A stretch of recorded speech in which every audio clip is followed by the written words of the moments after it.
Hello, Mr. Stuffy. This is going to be the Unit 3 video for Be the Teacher. Thank you. Okay, so this is going to be the Unit 3 overview by Kieran Herman. Okay, so culture. Culture is a big part of everyone's lives. Every person is affected by culture in some way because you can be affected by your own culture or other people's culture that you may come across. So your own culture might be having to go to religious services or something in your area that could be considered your culture. So if you're affected by that, you'd be affected by the culture. So congratulations. And okay, so popular culture exists when a large group of when a group over a large area, such as if you took the entire United States, overlaps, even if they don't have a lot of things in common, like in their normal daily lives, they might still they'll still interact with the same thing that is popular culture. So it diffuses rapidly, and it diffuses more through contagious diffusion or hierarchical diffusion rather than other types of diffusion. So popular culture may be considered like the sports such as football or soccer.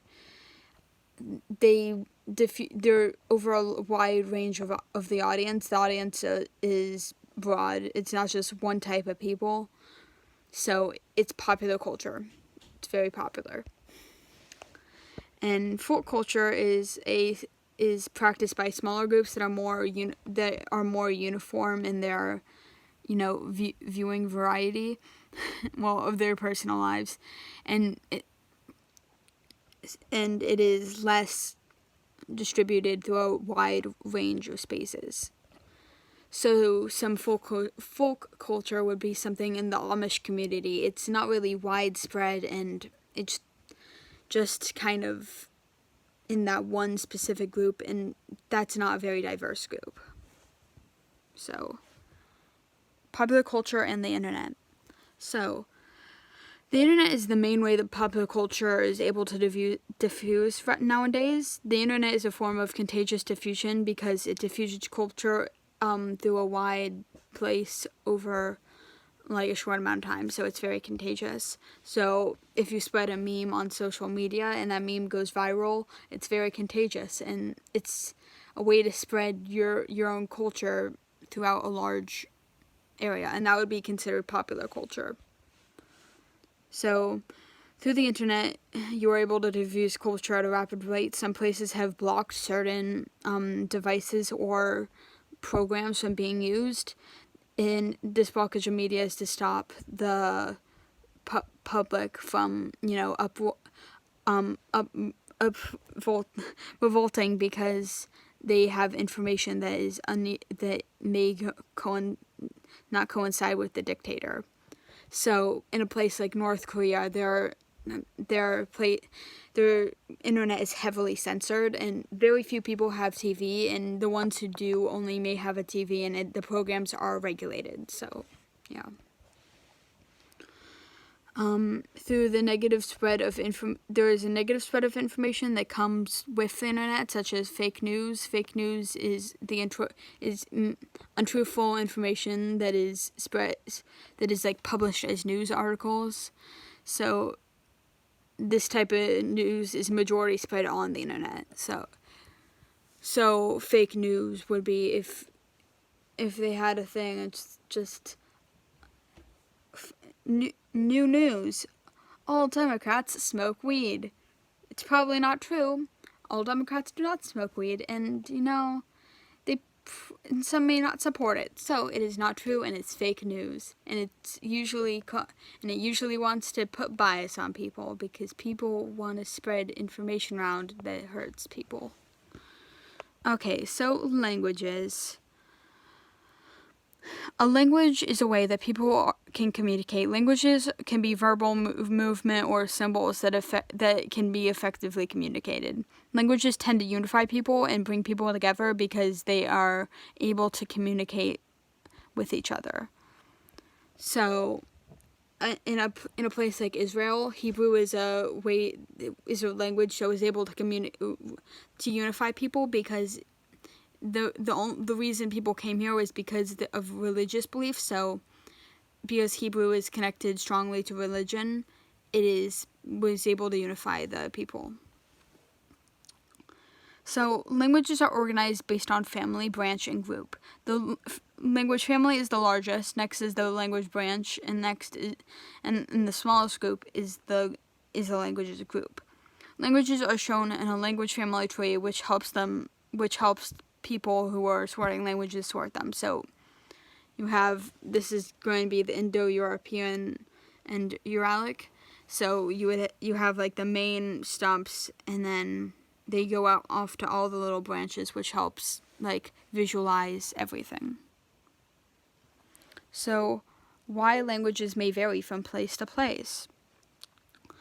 Languages will often vary between different parts of the region because of working languages, or language used in the international businesses may be different from the official languages, which is the language the government chooses as the main language. So, a working language may be English, while the official language may be something like Spanish or French. So, the working language is used to communicate with people overseas, while the official is what the government regulates. There are also informal versions of some languages that develop when two different languages, usually a lingua franca and another language, are mashed together and become a new mix. This is true when it comes to like Spanglish. It's a mix between Spanish and English, so a lingua franca and Spanish. And places also may have different ways of communicating the same language, such as different pronunciation, spellings, and dialects, such as the word color is spelled differently in America and England, even though they both speak English. And people may have different dialects in England, or have different pronunciations of words, such as anything in a country accent. Religions. Religion is a big part of the culture of many places. Cultures are impacted by religion by putting certain guidelines on places, such as taboos, so a taboo is, things that may be outlawed in certain religion, like usually food related. So if you're Jewish, if you want to keep kosher, you're not really supposed to eat pork, shellfish, or something that has meat and dairy on the same thing, which is really interesting. I went to Israel over the summer, and they sectioned off meat for more of lunch and like dinner. So there was a big buffet for the breakfast, and they only had dairy, and they didn't really have any meats out. So they were kind of forcing you to keep kosher by separating it completely, so you were unable to mix the meats and the dairy, which was really interesting. So, yeah. And the four largest religions are Christianity, Hinduism, Islam, and Buddhism. These religions are all known as universalized religions. Universalized religions are religions that cater to a large audience of people around the globe. Universalized religions tend to focus on specific areas for the common rituals. Instead of hosting them at specific areas, you'll probably go to something like a church, because a lot of people congregate to that one specific church, rather than going specifically to Jerusalem every single time you need to host a Sunday service, which would be unfortunate. And ethnic religions are religions that do not try to focus on appealing to people around the world, but instead try to focus on appealing to the group that's around them. Ethnic religions focus on the surrounding land more, because the majority of people who are in those religions are in the areas. So their common rituals may be focused more on the world around them rather than church and going to a church. So it might be outside, and the rituals might consist of a specific place because everyone's near that specific place. Okay, religions and worship spaces. Religions will be worshipped in a specific place because there may be some type of significance that relates that area to God or other religious figure. These places are known as holy sites. Religions may also meet in churches or temples for more regular religious services. So you would not go to Jerusalem and go to the Temple Mount just for one service every week. You'd go to a church because it's more convenient and you don't have to fly over the water to get for one service. So you practice in a church, and you'll go to a holy site once or twice, but it's not something you visit regularly.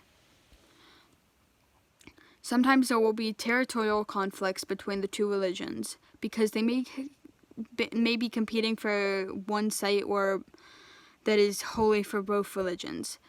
This is seen in Jerusalem, where Muslims, Jews, and Christians are all competing for their holy sites located very close together. This has caused serious conflicts in the past, which have wrecked the surrounding areas. There was a lot of church burnings, Jewish temple burnings, because people are trying to compete for the space, and other religions will try to shove them out by burning temples or other religious sites. So there's a lot of conflict, and there has been for years, because there's a lot of big sites that are all located in very close quarters with each other. Okay, so that is the end of the presentation. Thank you for watching, and have a wonderful day. Thank you, Mr. Steffi.